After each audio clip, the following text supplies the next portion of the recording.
You all know who Jeff Olson is? Okay, Jeff Olson wrote The Slight Edge. So have you read The Slight Edge?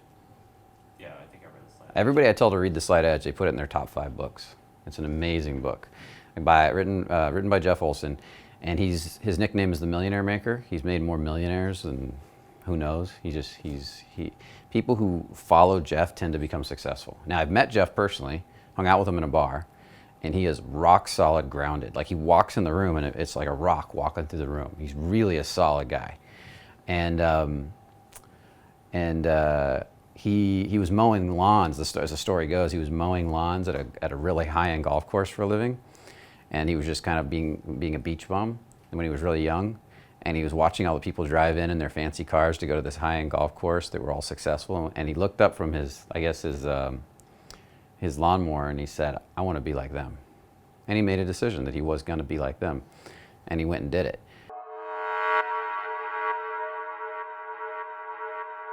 Now, the thing about Jeff was every company he went to work for, he went to the top. He became number one. And he says he didn't do anything that special. He didn't do anything super. He didn't have any special skill nobody had. What he did was very simple, but he always rose to the top. Now, he became a big multi-level marketer for a while, and he would go into a company as a distributor, become the number one guy in the company. And it didn't matter how long the company had been around. He'd go to another one, become the number one guy. Go to another one, become the number one guy. And until eventually he stopped becoming a distributor in these companies, he started becoming a consultant, telling them how to all become more successful, and they were paying him huge dollars to come out and fix their companies when they weren't working. And because he was so good at it. And he said there was a couple key things that made his company take off. And he started actually the most successful, it's the fastest growing relationship marketing company in the world now. And a multi-billion-dollar company, faster than any company in the world, even I think outside of relationship marketing. And so he's a very successful man. He knows how to make money. And he said the thing that he understands that nobody else understands is he had interviewed in the past all these successful personal growth people, tons of them. And he said they all said the same thing. They all talked about getting the quantum leap, getting the quantum leap. If you do this, you'll get your big quantum leap. You'll get your big quantum leap. And he wrote The Slight Edge in response to interviewing all these people because it pissed him off. Now, I do believe in the quantum leap, but I believe the quantum leap comes from what Jeff Olson talks about. Because I had another teacher that did have the quantum leap. But when I looked at his life, I saw that he did what Jeff Olson did to get it, which was Jeff Olson didn't focus on the quantum leap at all. Matter of fact, he doesn't even like talking about it. He focused purely on consistency, 1% growth a day, doing tiny little innocuous things over and over, so consistent they seem like they're not doing anything. And then what happens is one day down the road, you have this, boom, just like in compounding interest. Has anybody ever seen how compounding interest works? You ever charted it out? So if you take a penny and double it every day for 31 days, how much money will you have? Anybody want to guess? Give me a number. Somebody just guess. 50,000. Anybody else? Million. Yeah, that was. Over 10 million. Oh, Over 10 million. In 31 days, you'll have over $10 million. And just doubling a penny every day. And that's how compounding interest works. It doesn't do much I think even the first 3 weeks, it's not doing a lot. It's in that last few days, last week, it suddenly just goes up like this. But if you skip even a day of that compounding, you lose tons of it. It all starts to fall apart.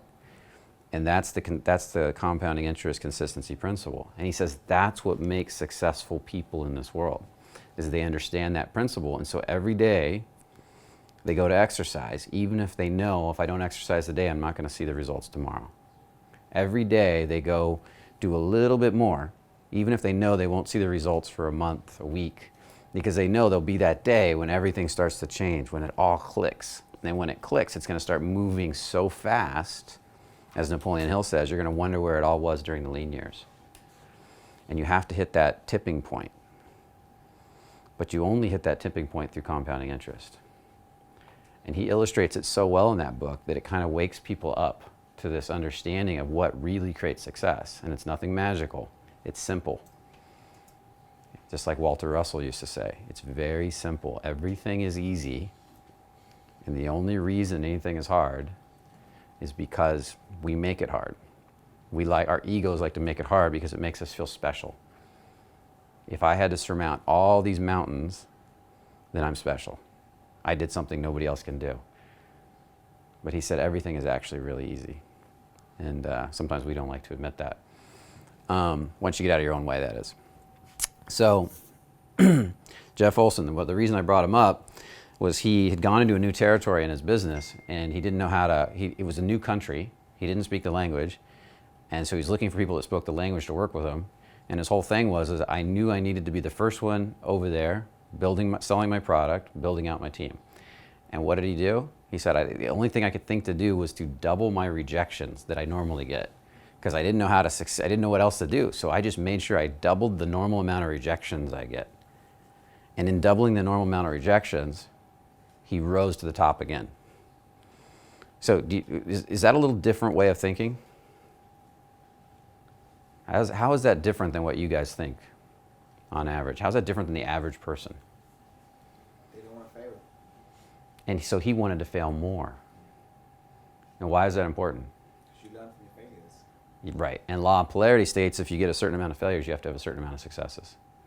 And law of polarity is unfailing in the universe. So you can't have a certain amount of successes without a certain amount of failures. So why not focus on learning to love the failures so the successes come easy? And that's why he was successful. He enjoyed failure. That's why he rose to the top of every company he was in. He never beat himself up for a failure. Every failure in his mind was that much closer to a success. He loved the failures. So let's double the failures. Let's double them again. Let's keep getting more failures, because in that you have to succeed. It becomes harder, and once you don't have a problem with the failures, it becomes harder and harder to get the failures. But if you hate the failures, you're going to get them all day long, because you haven't learned from them yet. You haven't resolved your emotional issues around them. And so I thought that was one of the most brilliant things he said, because most people are spending all day trying to figure out how not to fail. And I'm going to say one more thing about failure. I had another mentor, David Nagel, who's also a millionaire, super successful. And he said one day he was arguing with his wife as he was learning to become successful. And his wife was saying, but what if you fail? What if you fail? Because he was building his first business. And he had 2 kids, a wife, a mortgage, and he was stressing out. And she kept saying, what if you fail? And he said, he thought about it, and something hit him like a light bulb went off, he said. And he goes, if I have to fail, I want to fail as soon as humanly possible, like right now. I want to lose it all right now. And she was like, what? And he's like, I want to lose it all now. I'm ready to fail. Let's do it. And at first she didn't understand it. And he said, look, I want to fail as early and as young as possible so I can get over my fear of failure, so I can have my successes. So I can get to the point where I'm successful. How many of you are trying really hard to avoid your failures? Okay. That's the problem. The belief in stress was the thing that was killing them. There's a YouTube video I just posted it. A health psychologist, she was doing a TED Talk. It was called The Power of Stress. This is something we've been teaching for a while, is that stress is beautiful. We are built as women in bars. And we're going to go over that in this video and the ways to solve it.